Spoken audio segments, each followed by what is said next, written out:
By the time they arrived home, the sky above Baku had already begun to darken. One by one, the lights outside the villa turned on, bathing the garden in a warm golden glow. When the front door opened, the soft warmth from inside wrapped around them like a gentle embrace. The two little girls stopped at the doorway. They stared inside, their eyes wide with disbelief. A home like this. So clean, so peaceful, so full of warmth. For them, places like this had existed only in dreams. Aitan slowly stepped beside them. "Come in," she said softly. "This is your home too now." The girls took one step forward, then another. And in that moment, perhaps for the first time in their lives, they entered through a door without being pushed away. Fears washed away beneath warm water. The first thing Aitan did was prepare the bath.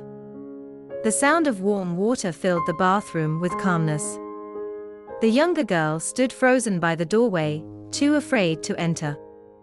Aitan knelt down until they were eye level. "Don't be scared. I'm here." That voice, that look, slowly softened the fear inside the little girl. Carefully, she touched the water, then slowly sat down. Aitan washed her hair gently, cleaning away the dust and dirt with patient hands. And as the dirt flowed away, it felt as though some of the pain they had carried inside was fading too. The meaning of a dinner table. Meanwhile, Mutton was in the kitchen. Perhaps for the first time in his life, he prepared food with such care. Soup simmered warmly on the stove. Bread had been sliced neatly. The table was prepared beautifully. Mary ran around excitedly. "They're going to be my sisters, right?" Mutton smiled softly. "We'll follow what our hearts tell us." When the table was ready, the three girls sat side by side. At first, the two sisters hesitated. But after the first bite, everything changed. They didn't rush. They didn't hide their food. They ate without fear.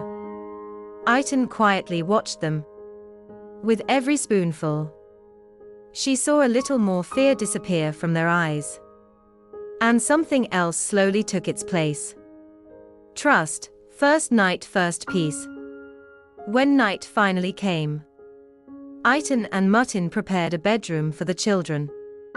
Soft beds, colorful pillows, warm blankets. And outside the window, the quiet garden beneath the night sky of Baku. Everything felt calm. Everything felt safe. The younger girl sat carefully on the bed. She touched the pillow gently with her fingertips, then whispered, "Is this really ours?" Aitan's heart trembled. "Yes, it is yours." Names a story of belonging. When the room grew quiet, Aitan spoke softly. "I know your names are precious to you." She paused for a moment and took a deep breath. "But there's something I want to tell you." Her eyes filled with tears. "For many years, I dreamed that if I ever had daughters." Her voice shook slightly. "I would name them Mary, Mayhin, and Marin." Silence filled the room. The two girls looked at each other. Because this wasn't just about names. It was an invitation to belong. The older girl asked shyly, "If we have those names, would we become your daughters?"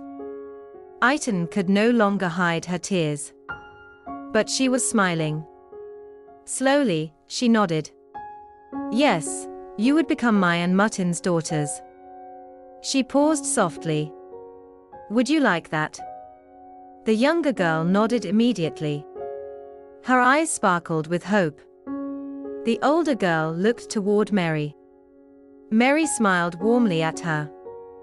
And finally, the girl smiled too. Then quietly whispered, Yes, Mom. A mother's heart. In that moment, time itself stood still. Aitan felt as if she were holding the entire world inside her heart. Not one, but 3 hearts now lived there. Martin stood quietly a few steps away, watching them in silence. And deep inside, a prayer passed through his heart. God, help us protect the precious souls you entrusted to us. That night, 3 little girls fell asleep beneath the same roof, wrapped in the same love. And on that night, not just a house, but a family was born. End of chapter. Some bonds are not created by blood. Some names are not simply spoken. They are written directly into the heart. As the morning sun streamed through the large windows of the villa in Baku, the house no longer felt quiet like before. The sound of dishes from the kitchen, children's laughter, and tiny footsteps filled every corner of the home. Martin stood in the kitchen making coffee.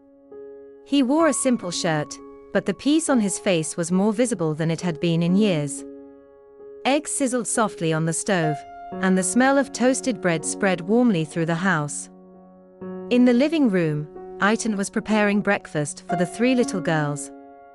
Mary sat excitedly talking non-stop. Mayhin quietly observed everything around her, while little Marin played shyly with a piece of bread in her hands. Suddenly, Mary burst into laughter. Mom. Marin put jam on her nose again. Everyone laughed at once. And deep inside, Aitan whispered silently to herself. These sounds are what I missed for so many years. Making happiness official. But for this peace to last forever, there were steps they needed to take. And no one understood that better than Aitan. Because she wasn't only a mother. She was also a successful lawyer. After breakfast, she picked up her phone and began calling former colleagues from her law office. Case files, temporary guardianship papers, social services procedures. She discussed every detail carefully. But this time, it wasn't only about the law. This time, her own heart was involved.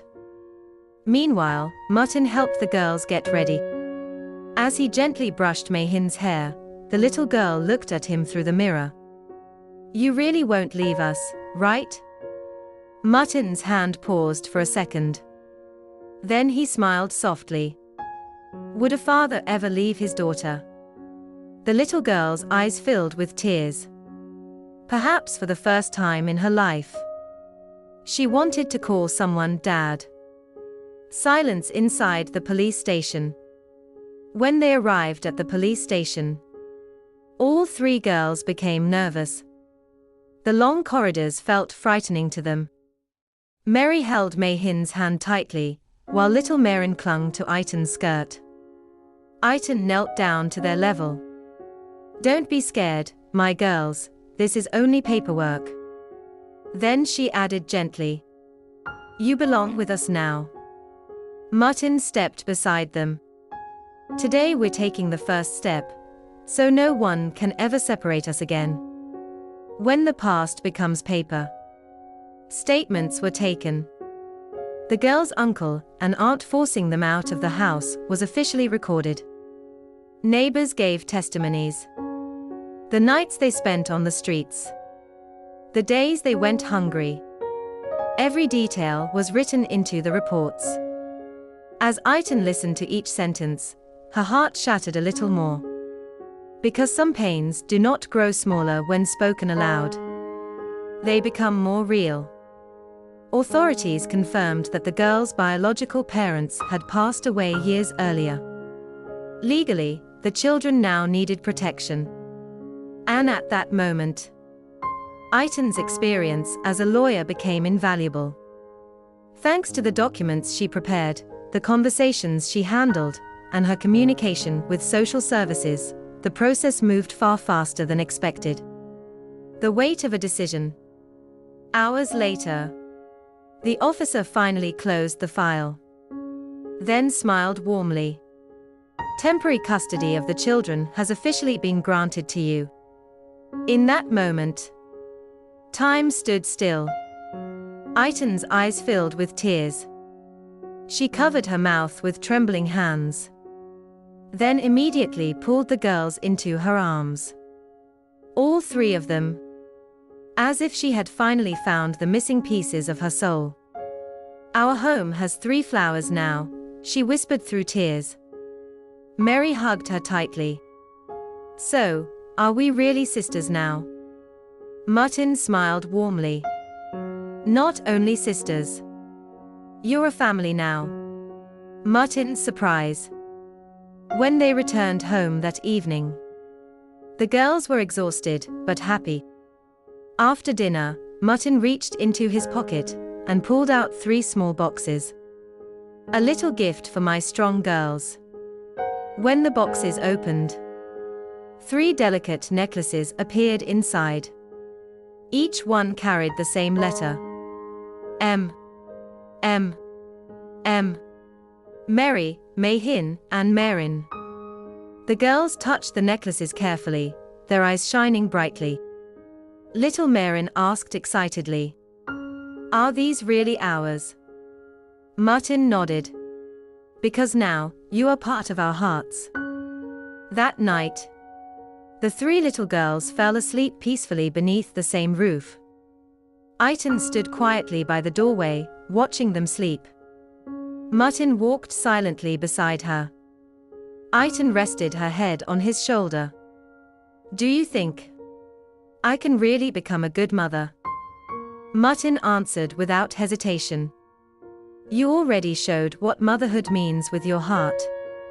Sometimes a signature is not just an official process. Sometimes a signature is a child beginning life all over again." And that day, a small 4-letter word became official. Family. If you're curious about the continuation of this story, you can support me by subscribing to my channel. Liking the video and sharing your thoughts in the comments greatly helps my stories reach more people.